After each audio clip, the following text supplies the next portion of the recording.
Tout le monde, et nous commencerons par vous dire bienvenue au niveau de notre chaîne YouTube. Et aujourd'hui, on va parler du droit constitutionnel. Oui, notamment l'objet du droit constitutionnel. Et quand je dis objet, je fais référence au contenu même de cette matière, qui est une matière phare de droit et en général étudiée en première année. Merci. L'objet du droit constitutionnel. En réalité, l'objet du droit constitutionnel ne peut être saisi que par des approches successives. Il faut exposer dans un premier temps les éléments classiques de la définition de ce droit avant d'examiner dans un deuxième temps la dilution du droit constitutionnel classique dans la science politique et il conviendra de se demander quel est le contenu du droit constitutionnel contemporain.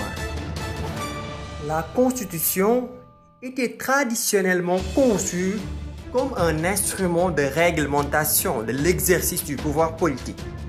Elle comporte aujourd'hui de nombreuses dispositions inhérentes aux matières du droit privé. L'approche première est le droit constitutionnel classique. Pendant très longtemps, le droit constitutionnel a eu pour objet principal l'étude des institutions et de leurs pratiques.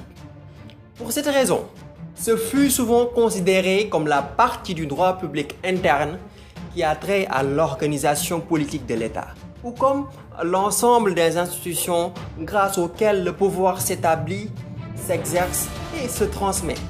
Autrement dit, le droit constitutionnel est appréhendé essentiellement sous l'angle des institutions, c'est-à-dire comme un droit institutionnel.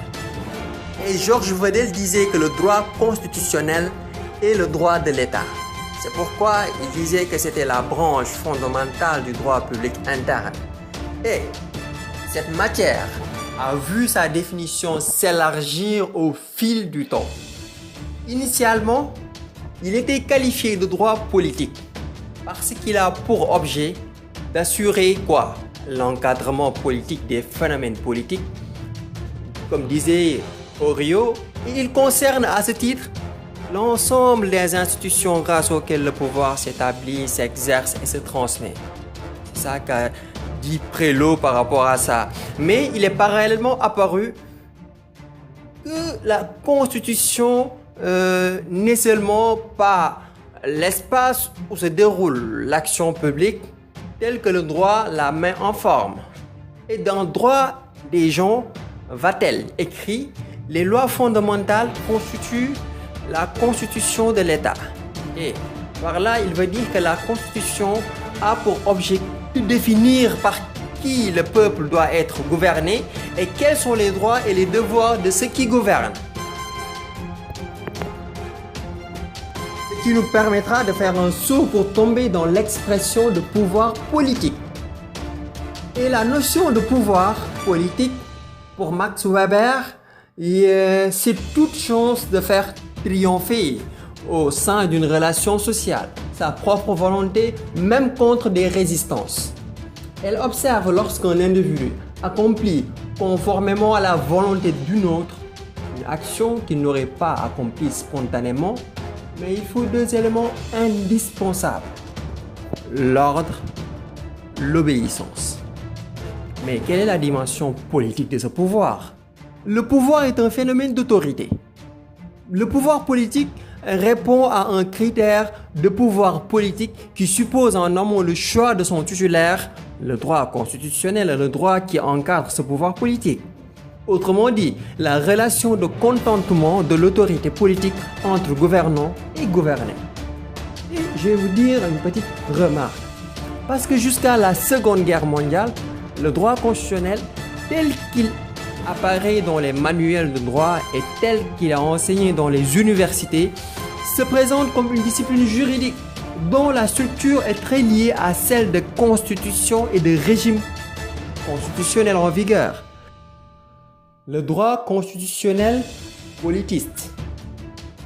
Après la Seconde Guerre mondiale, le contenu du droit constitutionnel évolue sous l'influence de la science politique. Le terme politique étant polysémique. La science politique est restée longtemps une discipline annexe du droit public avant de devenir autonome après la Seconde Guerre mondiale.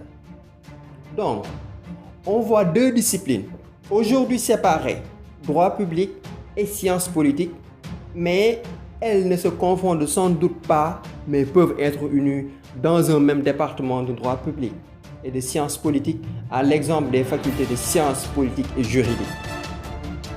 En particulier, il est soutenu que si l'on peut étudier les régimes politiques en ne les abordant que du point de vue du droit, on peut les comprendre sans philosophie politique, sans interprétation de l'histoire des idées politiques, sans science politique à laquelle le modèle anglo-saxon réserve une place de choix, d'honneur, d'où la formule de Maurice Duverger qui dit que la science politique devrait rester un carrefour de disciplines diverses plutôt que de devenir une science unitaire. Le droit constitutionnel contemporain. De nos jours, le droit constitutionnel ne peut être enseigné comme il était auparavant. Pourquoi? Parce que cette pluralité de points de vue a été synthétisée par le doyen Louis Favoreux qui définit le droit constitutionnel moderne comme son triple objet. Je les cite: les institutions, le système normatif et la protection des droits et libertés fondamentaux. Et dès lors, la conception précitée ne correspond plus tout à fait à la réalité du droit constitutionnel qui présente en réalité un triple objet. Premièrement, le droit constitutionnel institutionnel. Le droit constitutionnel ici régit les relations entre les pouvoirs publics.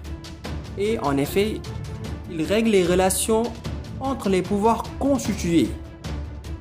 Et quand je dis pouvoir constitué, je fais référence au pouvoir exécutif, le pouvoir législatif et le pouvoir judiciaire. Mais il s'intéresse aussi à la dévolution du pouvoir et à son exercice ou bien sa transmission. Et deuxièmement, on verra le droit constitutionnel des libertés. Le droit constitutionnel ici régit les relations entre les individus et la puissance publique en conférant à cela un certain nombre de droits et de libertés. C'est-à-dire, c'est quand le droit constitutionnel, qui auparavant s'intéressait seulement aux institutions, s'est retourné pour s'intéresser aux individus en leur conférant des droits et des libertés pour qu'ils puissent s'épanouir le plus au sein de leur État. Et troisièmement, le droit constitutionnel normatif. La création et le régime des normes juridiques forment le troisième objet du droit constitutionnel. En effet, la Constitution se présente comme une norme de production de normes. Une norme de production de normes. Une norme de production de normes. Ce qui signifie que les compétences normatives puisent leur source dans la Constitution qui va consacrer leur existence et leurs principales règles d'édiction. Et enfin, le développement contemporain de la justice constitutionnelle a fait surgir un champ nouveau parce qu'il veille au respect des normes dont la suprématie s'impose à tous, y compris aux législateurs. C'est ça que disait Luchaire.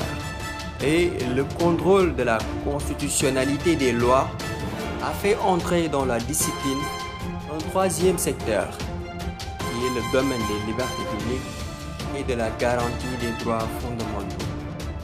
Et en résumé, en synthétisant bien sûr, c'est ça que je veux dire, on peut dire que le droit constitutionnel est aujourd'hui définit comme l'ensemble des règles juridiques qui déterminent les relations entre les pouvoirs publics, les droits et les libertés fondamentaux, ainsi que la création et le régime de normes juridiques. Merci de faire vos suggestions au niveau des commentaires et n'oubliez pas de vous abonner pour avoir les prochaines vidéos. Merci.